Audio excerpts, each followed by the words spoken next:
Question number 6। Question कह रहा है कि इसमें दो नंबर दिया गया है और इन दोनों नंबर को हमें एक्सप्लेन करना है कि ये दोनों कंपोजिट क्यों है।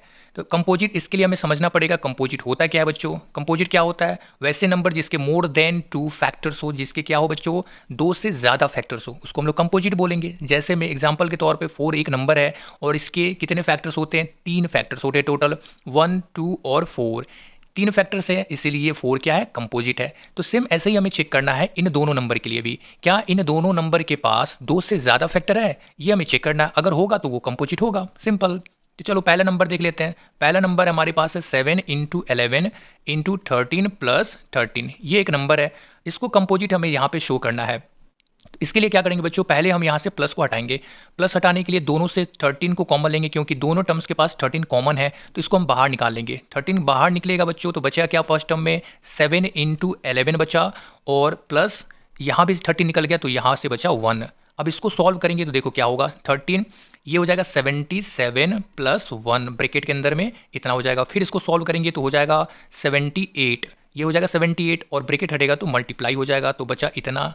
अब यहाँ पे देखो तो दो फैक्टर तो दिख रहा है इस नंबर का, ये वाले नंबर का, ये दो फैक्टर तो दिख रहा है 13 और 78, लेकिन 1 भी तो फैक्टर है ना। देखो 4 का 1 एक फैक्टर था कि नहीं, तो 1 तो हर एक नंबर का फैक्टर होता है, तो इसका भी तो फैक्टर होगा। तो यहाँ पे अगर हम 1 मल्टीप्लाई भी कर दें तो यहाँ पे भी 3 फैक्टर दिखा, 3 फैक्टर दिखा यहाँ पे। तो इसका मतलब ये है कि इस नंबर का भी मोर देन 2 फैक्टर्स है, इसलिए ये नंबर भी क्या है बच्चों? कंपोजिट है। बस हमें यही बात को एक्सप्लेन कर देना है यहाँ पे कि सिंस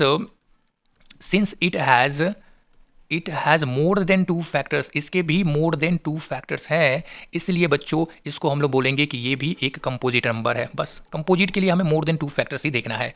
अब चलो देखते हैं दूसरा नंबर और इसको भी चेक कर लेते हैं। दूसरा नंबर हमारे पास है बच्चों, इसमें भी देखेंगे प्लस में है, तो इसके बाद 5 है, इसके पहले भी अगर 5 होगा तो हम दोनों में से 5 को कॉमन निकाल लेंगे। ठीक है, तो पहले हम कॉमन निकाल लेते हैं 5। तो क्या होगा बच्चों, यहाँ पे हो जाएगा 7 इंटू 6 इंटू 5, तो कॉमन निकल गया, तो 4 इंटू 3 इंटू 2 इंटू 1, और 5 यहाँ से भी कॉमन निकल जाएगा, तो यहाँ भी बचेगा 1। तो जब आप इस सारे नंबर को मल्टीप्लाई करोगे तो यहाँ पे हो जाएगा 1008 प्लस 1, ये ब्रैकेट के अंदर में इतना बचा और 5 यहाँ पे था बाहर में।